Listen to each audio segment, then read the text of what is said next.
Bonjour, bienvenue à ce séminaire. J'aimerais remercier mon collègue Martin Paquette de m'avoir invité. C'est très gentil de pouvoir parler d'archéologie à la Céphane. Et donc, c'est avec empressement que j'ai invité cette invitation. Et le thème du séminaire, c'est usage du passé dans la francophonie nord-américaine. Lorsque Martin m'a répété ce sous-titre à quelques reprises, je n'ai pas eu de réaction externe, du moins. Et pour vous dire que, premièrement, l'endroit où j'ai travaillé sur différentes questions de francophonie nord-américaine, que ce soit dans le nord de l'Alberta ou à Québec, aujourd'hui, je vais parler plutôt de la francophonie, mais sud-américaine, en contexte sud-américain, c'est-à-dire la Guyane française. Mais j'aimerais quand même faire des liens avec la francophonie nord-américaine. En réalité, qu'est-ce que c'est que les liens avec la francophonie nord-américaine? Bien, c'est plutôt des liens de sujets de recherche. En fait, ce que notre projet a à voir avec la francophonie nord-américaine, c'est vraiment au niveau de la formation d'étudiants. C'est-à-dire que le projet qui court toujours a débuté en 1996 et depuis 1996, il y a peut-être 60, 70 étudiants de l'Université Laval qui sont venus faire des recherches en Guyane. De ces 70 personnes environ, il y a 7 maîtrises qui ont été terminées, il y a un doctorat qui a été terminé, puis il y a également une autre maîtrise en cours et 2 doctorats. Donc, les retombées pour la francophonie nord-américaine, c'est vraiment des retombées de formation pratique, formation en archéologie notamment. Et également, c'est aussi une formation de travailler en francophonie, mais avec des collègues, ce qui est assez différent. C'est-à-dire que les étudiants, les stagiaires français qu'on a, qui travaillent avec nous, ces gens-là ont été formés davantage du côté de l'histoire de l'art. Lorsqu'on travaille sur l'archéologie de la période moderne en France, bien, on n'est pas nécessairement formé en archéologie, mais on est plutôt formé du côté de l'histoire de l'art, alors que nos étudiants qui travaillent sur cette période-là sont formés en archéologie. Donc, à ce niveau-là, ça fait un mix assez intéressant de voir deux provenances très différentes, deux perceptions très différentes de la période moderne. Également, les étudiants qui travaillent sur l'archéologie moderne du côté de la France, c'est quand même un sujet assez récent. C'est-à-dire que c'est tout récent que du côté de la France, on travaille sur la période moderne. C'est-à-dire que les historiens ou les gens qui faisaient de l'archéologie de la période historique croyaient qu'il n'y avait pas vraiment matière à faire de l'archéologie sur la période moderne, puisque, selon eux, tout était connu dans nos ouvrages en histoire.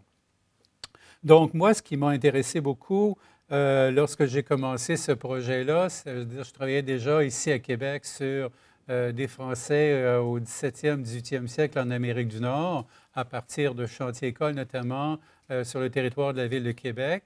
Mais ce qui m'intéressait au début de ce projet-là, ça a été beaucoup la question de l'adaptation de français à des environnements différents. Donc, ici, on travaille beaucoup sur l'adaptation des Français à l'environnement, je dirais, de la vallée du Saint-Laurent, alors que la Guyane, c'est une autre histoire. C'est un environnement complètement différent, c'est-à-dire qu'on est dans la forêt amazonienne et c'est tout à fait différent de ce qu'on a ici. Puis également, toujours avec les liens avec la francophonie nord-américaine, c'est ma réponse un peu à l'insistance de mon collègue Martin Paquette. Qu'est-ce que c'est exactement qu'on a à voir? C'est beaucoup l'histoire, notamment au niveau de la consommation de la nourriture. Donc, la Nouvelle-France, les Antilles, comme la France, étaient dans ce triangle commercial, qui faisait en sorte que vous, comme moi, vous mettez tous de la mélasse dans vos fèves-voleurs. Et donc, cette mélasse vient justement des Antilles. Le rhum que vous buvez peut-être également à l'époque. On retrouve même ici à Québec des grains de café dans les latrines, notamment au Palais de l'Intendant. Donc, ça fait partie, l'influence nord-américaine, c'est vraiment au niveau de l'alimentation qu'on a été influencé. En retour, qu'est-ce qu'on avait? On sait très bien que lorsqu'on a commencé à construire des navires ici à Québec pour l'exportation des biens, bien, on retrouve du côté de la Guyane, notamment, parce que c'est un endroit que j'ai travaillé particulièrement, mais on en retrouve également Cuba et ainsi de suite, le bois d'œuvre qu'on exportait, également le métal qu'on exportait. Donc, ce commerce triangulaire, on commence à accumuler des preuves à savoir qu'est-ce que la Nouvelle-France recevait des Antilles et qu'est-ce que les Antilles recevaient de la Nouvelle-France. Donc, c'est à ce niveau-là que je fais le lien entre la francophonie nord-américaine et les Antilles. Un autre aspect également qui m'a beaucoup intéressé dans ce projet, puis souvent on n'est pas conscient de ça au début, on travaille sur une habitation sucrière sur laquelle il y avait à une certaine époque jusqu'à 500 esclaves. Donc, cette habitation sucrière qui contenait 500 esclaves, je travaille avec des gens sur cette habitation qui reconnaissent, les Français, notamment les chercheurs français, qui reconnaissent que l'esclavage, c'est une partie de leur histoire nationale. Donc, pour moi, c'était très rafraîchissant de travailler dans ce contexte-là, en ce sens que j'étais plutôt habitué au contexte nord-américain, notamment le contexte américain, où est-ce que la période esclavagiste, c'est plutôt une période qui est, je ne dirais pas méconnue, mais qui est plutôt, c'est un sujet qu'on évite de parler dans les conférences scientifiques, alors que je travaille avec des gens qui reconnaissent la période de l'esclavage comme une partie de leur histoire. Donc, ça a été pour moi quelque chose de très intéressant de constater. Puis enfin, qu'est-ce que je fais dans tout ça? Parce que je vais vous montrer une série d'à peu près 55 diapositives, je crois, ou 56 diapositives sur la recherche qu'on fait. Lorsque j'ai commencé la recherche à cet endroit, j'ai dit à mon collègue que j'avais aucun intérêt d'accumuler d'autres tessons de poterie dans mon laboratoire d'archéologie. En réalité, c'était la formation qui m'intéressait.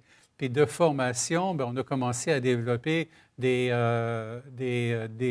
thèmes de recherche bien particuliers, c'est-à-dire que le projet qu'on a, c'est un des premiers projets en Guyane sur la période moderne. Donc, il y a très peu de lieux qu'on peut visiter pour apprendre quelque chose sur la période coloniale. Donc, ce qu'on a commencé à faire il y a quelques années, une dizaine d'années en fait, c'est de faire une reconstitution de ce site archéologique. Quand je dis reconstitution, je ne parle pas d'érection de maisons ou des choses comme ça. C'est tout simplement un rappel des vestiges que l'on a retrouvés en reconstituant notamment les assises des différents buildings qu'on a.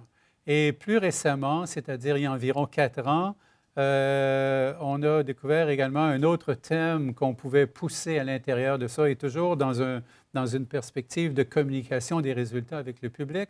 On a décidé de faire du cimetière de l'habitation un lieu de mémoire. Donc, quand je dis un lieu de mémoire, je choisis bien mes mots parce que je ne parle pas de création, je ne parle pas de commémoration, parce que pour les Français, commémoration, ça signifie quelque chose. À la limite, commémoration, je pense que pour la plupart, ça signifie glorification. Donc, dans notre cas, avec le cimetière, on a commencé il y a 4 ans à réfléchir à l'idée d'en faire un lieu de mémoire, c'est-à-dire qu'un lieu de mémoire, pourquoi un lieu de mémoire? C'est que je m'étais toujours questionné pendant des années pourquoi est-ce que la population locale avait aussi peu d'intérêt à l'endroit de ce qu'on faisait.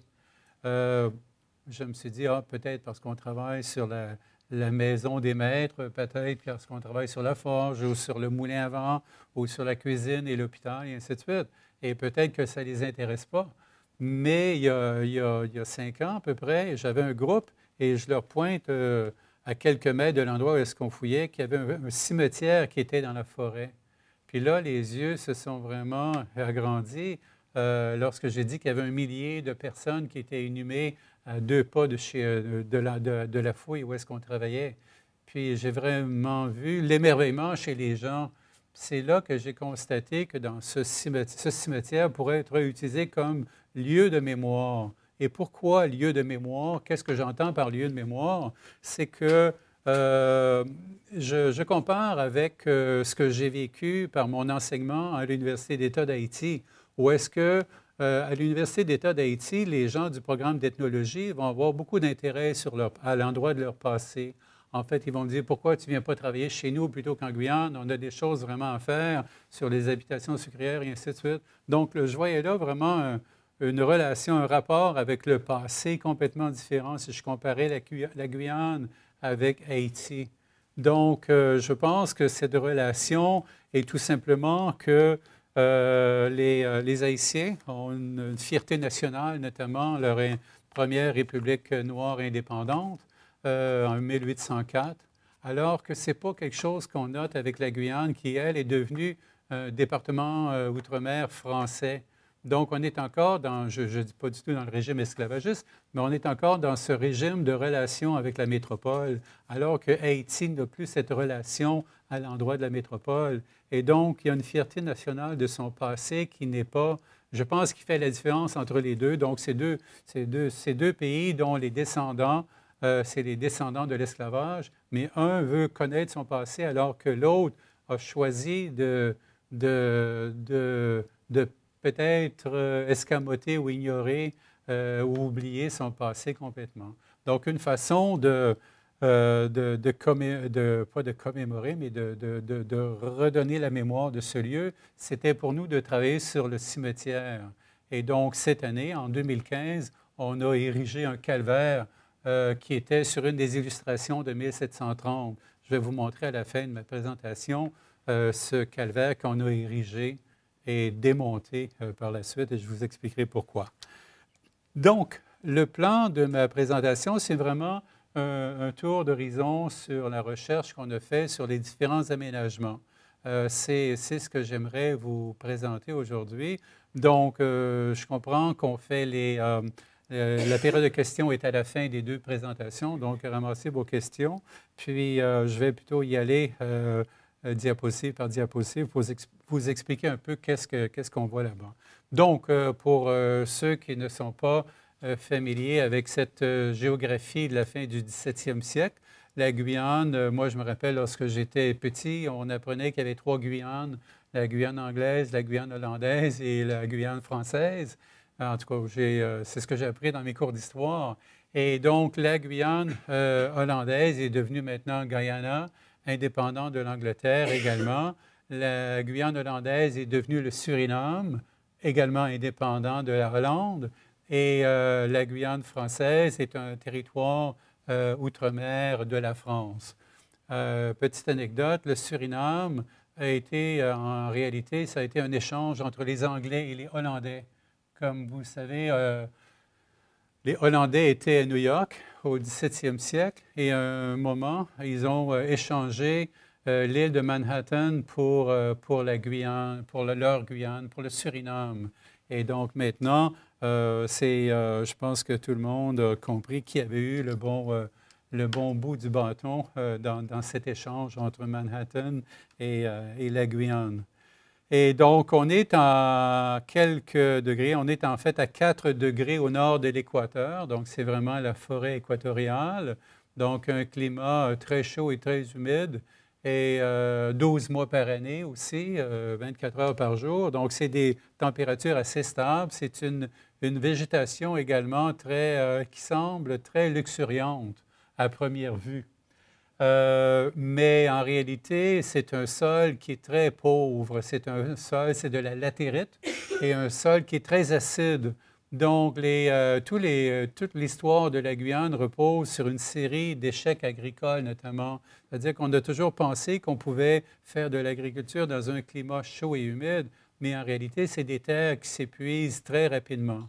Et lorsqu'elles ne s'épuisent pas, c'est les fourmis maniocs qui vont se charger de faire le travail. Au bout de quelques années, les fourmis vont arriver dans ton champ et vraiment détruire ta récolte. Donc, à ce moment-là, les gens vont changer de terrain. Donc, c'est comme ça la rotation des cultures en Guyane. C'est beaucoup parce que les terres sont très pauvres ou très acides ou que les fourmis maniocs s'en mêlent.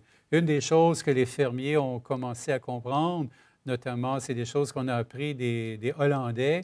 On a fait des cultures en polder, c'est-à-dire qu'on a rehaussé les terres pour les relever du niveau d'eau. Et donc, ça, c'est devenu des terres un peu plus fertile comme tel. Puis, il y a même des Acadiens qui ont été déportés vers la Guyane à une certaine époque. Et eux autres aussi étaient familiers avec ce type de culture. Donc, un petit pays, maintenant, c'est à peu près 250 000 habitants qui habitent en Guyane. Pourquoi est-ce que la Guyane existe actuellement? Un des gros employeurs de la Guyane, c'est vraiment le Centre spatial européen qui fait ses lancements à partir de Kourou, la fusée Ariane notamment. Donc, elle est lancée à partir de Kourou parce qu'on est à l'équateur, donc ça facilite le lancement. Il y a même maintenant, depuis 2 ans, les Russes qui sont sortis de, je crois, leur station, c'était Baïkonour, quelque chose comme ça, et qui ont abandonné Baïkonour pour aller faire des lancements à partir de la Guyane. Juste à l'ouest de la Guyane, vous avez le fleuve Maroni, et de l'autre côté du fleuve Maroni, c'est le Suriname. Et au sud de l'autre rivière qui s'appelle l'Oyapock, on a le Brésil. Donc, la Guyane est un îlot européen, francophone, en plein cœur de l'Amérique du Sud, en plein cœur, je dirais, vraiment coincé plutôt sur la partie nord-est de l'Amérique du Sud. Et actuellement, c'est une population très mixte, en ce sens qu'il y a beaucoup de gens du Suriname, il y a beaucoup de Brésiliens. Donc, la population francophone, c'est-à-dire la population blanche, qu'on appelle les métros, représente environ 10-12 % de la population actuelle. Donc, le gros de la population, c'est les descendants de l'époque coloniale noire. Il y a beaucoup de Brésiliens, beaucoup de Surinamais et ainsi de suite. Donc, c'est un îlot francophone en pleine Amérique du Sud.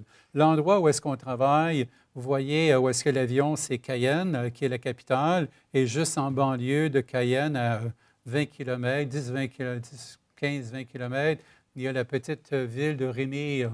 Et c'est dans cette petite ville de Rémire que se situe l'habitation sucrière de Loyola, qui est une habitation sucrière qui a été achetée à la fin du 17e siècle par les Juifs.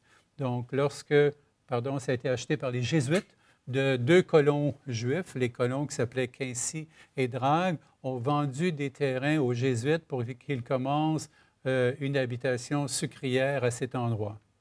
Pourquoi est-ce que les Jésuites sont devenus des fermiers qui produisaient la canne à sucre? En fait, ce n'est pas eux autres qui la produisaient. Ils avaient une population d'esclaves qui produisaient la canne à sucre. Mais pour les Jésuites, c'était une façon de développer leur mission en pays Guarani. Donc, les Guarani qui sont dans la région de Iguaçu, dans le sud du Brésil, le nord de l'Argentine, et de l'autre côté, le Paraguay. Donc, cette Paraguay, Argentine, Brésil, on a cette province qu'on appelle la province des missions. Et donc, les missions qui fonctionnaient dans cette région dépendaient vraiment du financement que les Jésuites pouvaient obtenir à partir de la production de la canne à sucre. Donc, c'est une production vraiment, ce n'est pas une mission, mais c'est vraiment une plantation sucrière pour produire des biens qu'on vendait. Je parle de sucre, et c'est également le thé, le café, l'indigo notamment, le rhum. C'était des productions agricoles qu'on avait pour pour financer nos missions étrangères. Ces missions étrangères que l'on avait, en fait, en pays Guarani, c'était vraiment à cause du pouvoir politique que les Jésuites avaient, l'influence politique qu'ils avaient.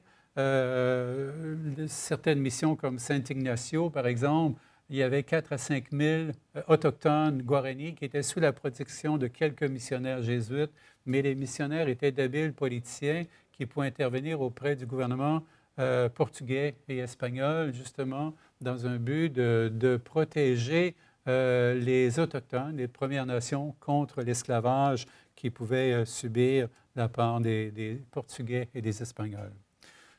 Donc, c'est le contexte de cette implantation des Jésuites. Les premières implantations, c'est très modeste, c'est-à-dire que ce qu'on a retrouvé il y a quelques années, les premières traces de l'implantation ils sont arrivés en 1665 et donc c'est vers cette période-là qu'ils achètent les terrains de 2 colons juifs. Puis on a retrouvé cet endroit-là qui est vraiment en marge de l'habitation actuelle et on se rend compte qu'il y avait une production locale de céramique très forte, c'est-à-dire qu'il y avait une production de poterie qui était vraiment prospère. En bleu, ici, vous avez la localisation. C'est une carte, il faut la regarder à l'envers. Donc, le nord est plutôt vers le bas de la carte et non pas vers le haut. Vous avez à l'extrême droite, c'est la ville de Cayenne. Et donc, avec la rivière, qui est la rivière Cayenne qui est juste à côté. Et à une vingtaine de kilomètres plus à l'est se trouve l'habitation Loyola. Donc, l'habitation Loyola faisait une surface de 1000 hectares. Donc, c'est quand même une grande surface que les Jésuites possédaient, avec un accès sur le rivage. Donc, ça, c'est la mer des Caraïbes, où est-ce qu'on retrouvait la petite communauté de Rémire. Donc, ici, vous avez un plan moderne de cette habitation. Ce qu'on voit sur ce plan, au centre, on retrouve l'habitation principale.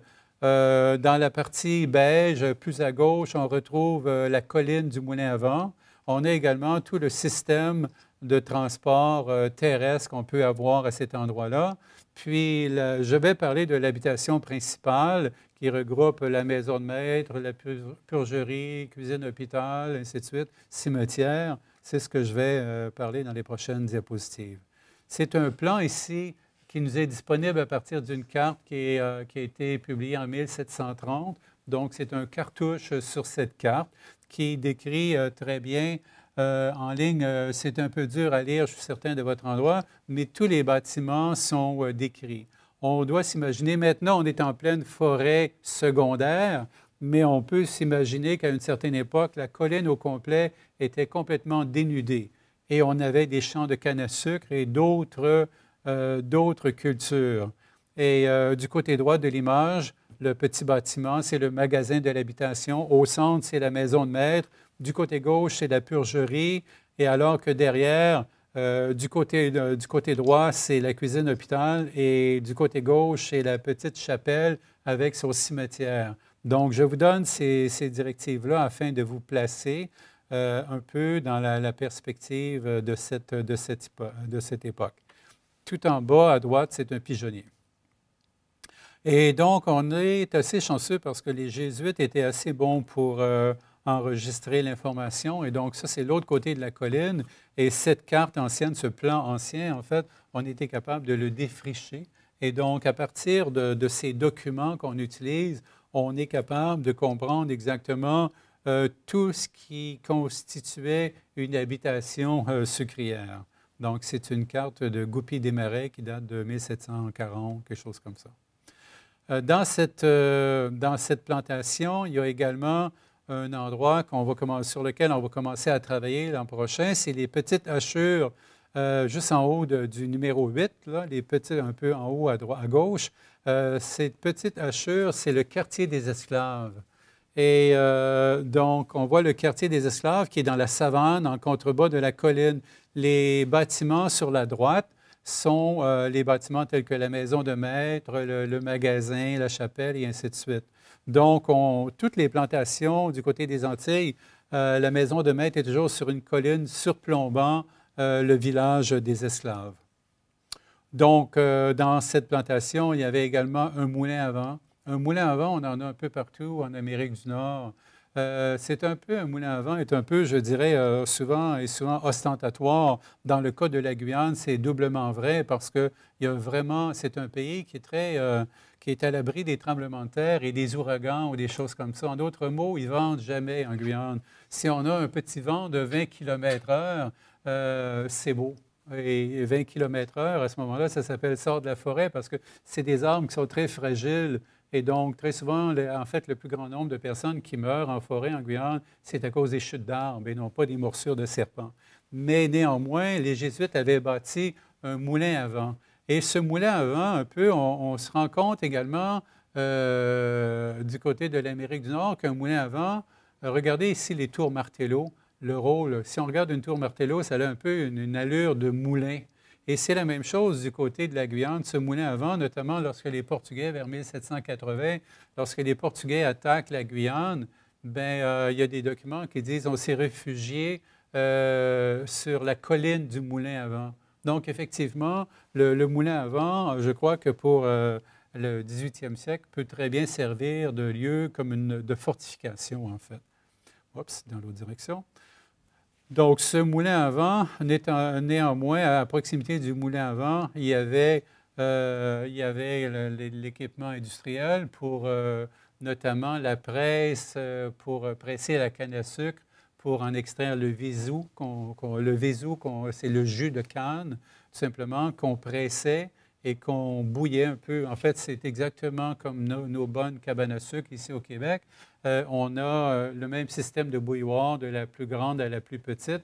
Et donc, plus que ça va, plus que c'est concentré. Et donc, c'est comme ça que le fonctionnement de l'habitation sucrière fonctionnait. Donc, on a ici, c'est des images qui sont tirées d'une bande dessinée. La bande dessinée qui s'appelle L'Épervier est disponible ici à Québec. L'auteur, c'est Patrice Pellerin, donc qui est un ami de la famille et qui a fait quelques bandes dessinées, en fait, sur la Guyane et il nous a permis d'utiliser ces illustrations. Donc, ce que vous avez là, c'est une vue de la maison de maître avec la vie des esclaves autour de la maison de maître et le magasin sur la droite et la cuisine que l'on voit entre les deux bâtiments. On a fouillé, en 2000, on a fouillé la maison de maître.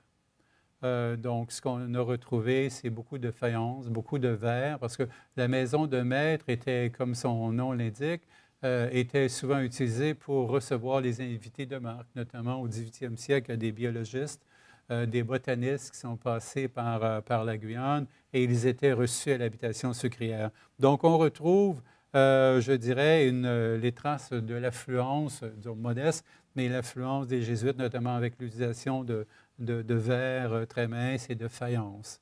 Donc, on a fouillé la partie ouest de la maison. On a été capable d'identifier l'aménagement intérieur de cette maison de maître, notamment l'escalier, la véranda et le carrelage comme tel de l'habitation. Ça, c'est une photographie du carrelage, donc des carreaux qui sont faits sur place. Encore une fois, le lien avec l'Amérique du Nord, c'est qu'on retrouve également beaucoup de fabrication de céramique et notamment l'année passée, je voyais dans le grenier des Sulpiciens à Montréal des tuiles qui ont été fabriquées. Est-ce qu'elles ont été fabriquées ici ou importées des Antilles? C'est une chose qui nous reste à vérifier. Donc, parmi les objets retrouvés, faïence et également, puisque les Jésuites se trouvaient à cette époque en Chine, on a également pas mal de porcelaine chinoise dans la maison de maître des Jésuites. La cuisine hôpital, à cette époque, on croyait beaucoup, lorsqu'on était malade, on essayait de guérir la maladie par la chaleur. Donc, habituellement, on retrouve toujours, même si on est dans un pays excessivement c'est pas excessivement chaud, mais c'est excessivement humide. Tu sais, un taux d'humidité de 80-90 %, c'est à peu près au moins comme ça l'année. Parfois, ça change, ça va monter à 100 %, mais ça ne c'est jamais en bas de 80 %. Donc, c'est très, très chaud. On sue beaucoup en travaillant en Guyane, mais on retrouve régulièrement la cuisine contiguë à l'hôpital. Parce qu'on croyait à guérir les maladies à partir de la chaleur. Donc, très souvent, on retrouve un foyer directement dans l'hôpital. On a également fouillé l'aqueduc de l'habitation. Donc, c'est un bassin qui était en amont sur la colline qu'on avait aménagé. Et ce bassin, pour retenir l'eau, de ce bassin, il y avait une série de tuiles canal qui avaient été installées pour emmener l'eau vers l'habitation comme telle. Je dis emmener l'eau vers l'habitation. Bien que ce soit un pays très humide, il y a quand même une saison sèche qui est du mois de juillet aller au mois de décembre. Donc, c'est sec, mais il y a quand même des pluies assez régulièrement. Mais la vraie saison des pluies, c'est à partir du mois de décembre jusqu'à la fin du mois de juin. Donc, c'est deux saisons complètement différentes, mais dans la saison sèche, les gens souvent se plaignent de la terre qui est très sèche. Une vue de la purgerie. Donc, la purgerie, c'est ce bâtiment juste à gauche. La purgerie, la fonction de la purgerie, c'était tout simplement de finir le sucre, les pains de sucre que l'on faisait, on les faisait sécher une fois qu'ils étaient démoulés. Et c'est le bâtiment qu'on utilisait. Donc, la petite partie en avant, c'est le foyer qu'il y avait là. Et ça, c'est le grand bâtiment pour sécher les pains de sucre. La poterie qui résulte des pains de sucre, c'est la poterie sucrière. La façon dont ça fonctionne, pour faire le parallèle avec la cabane à sucre, on versait le liquide chaud dans la partie du haut. Cette partie du haut, elle était trouée.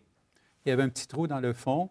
Le sucre se refroidissait, cristallisait, et ce qui s'échappait par la petite ouverture au bas de la forme à sucre, c'était la mélasse que l'on recueillait dans la partie du bas qui s'appelle le pot de raffineur.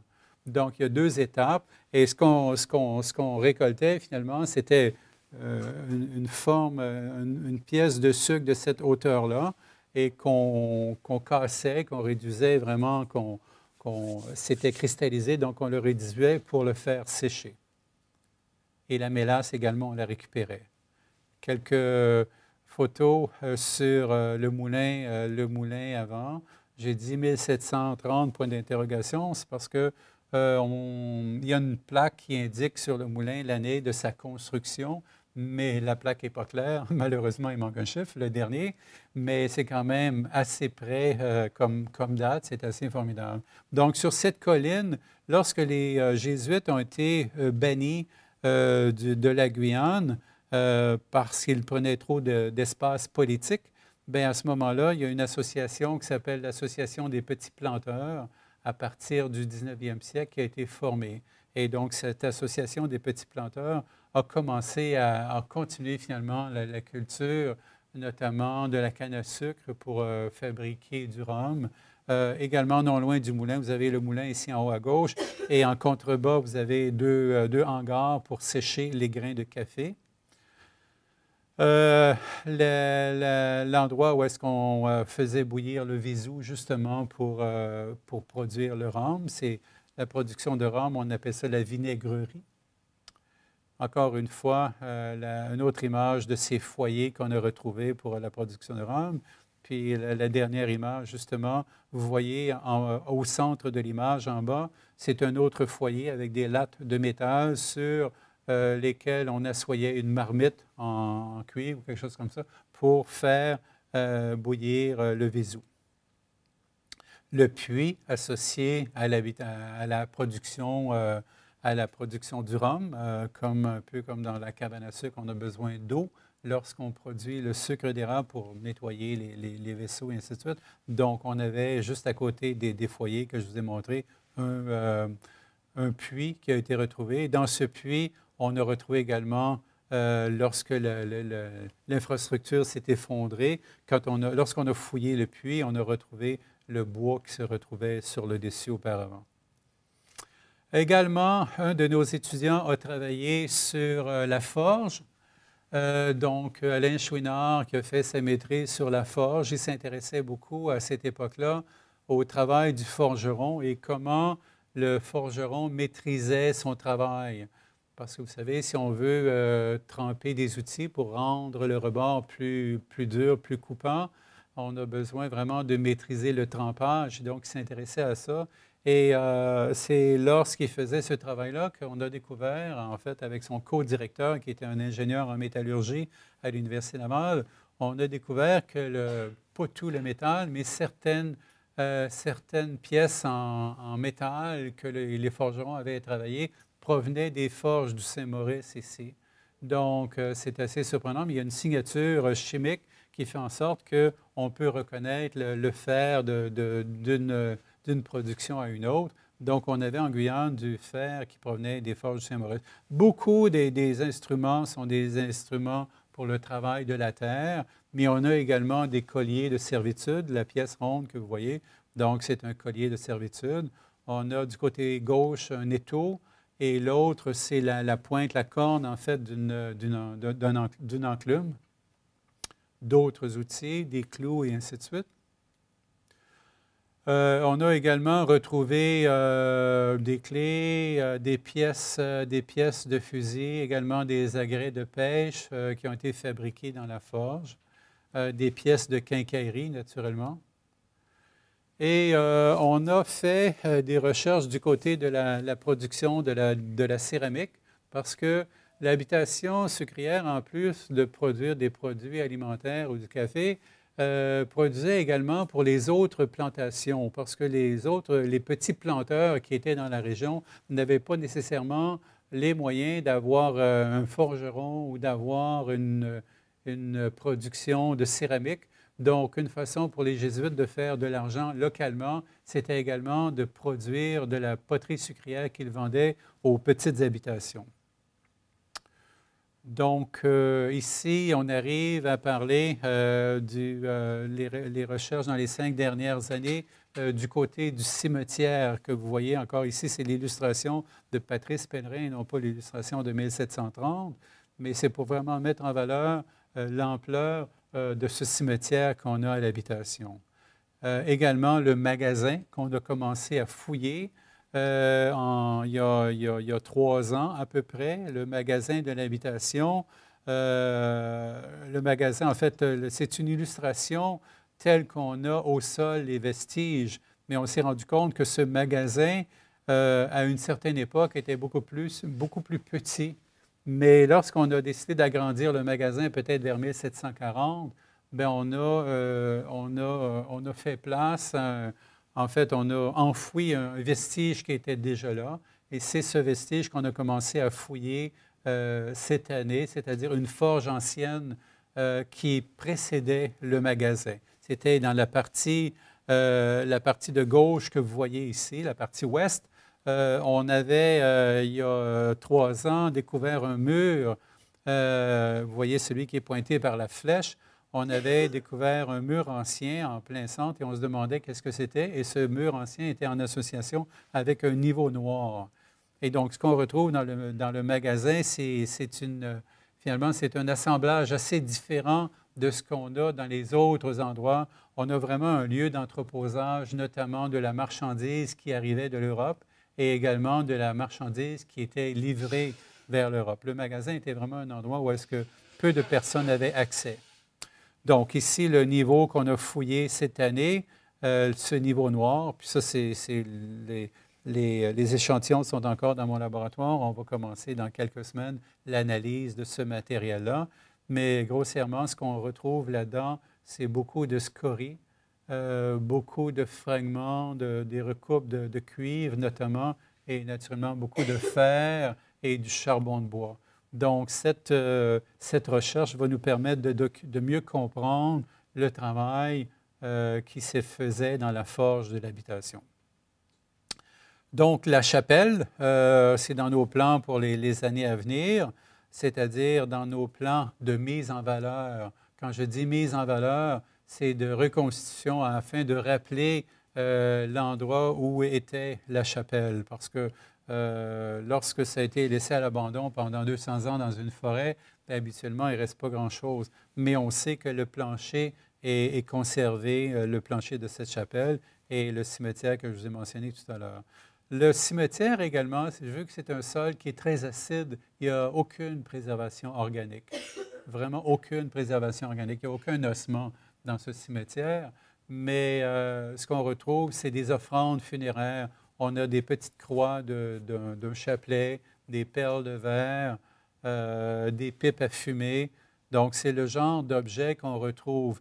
Et ce qui nous indique qu'on est dans le cimetière, parce qu'avant d'en faire un lieu de mémoire, il faut, comme chercheur, s'assurer qu'on est vraiment dans le cimetière. Donc, on a procédé beaucoup à partir de la couleur, des changements de couleur dans les sols et également de la composition physico-chimique des sols qui se retrouvent dans ces fosses d'inhumation.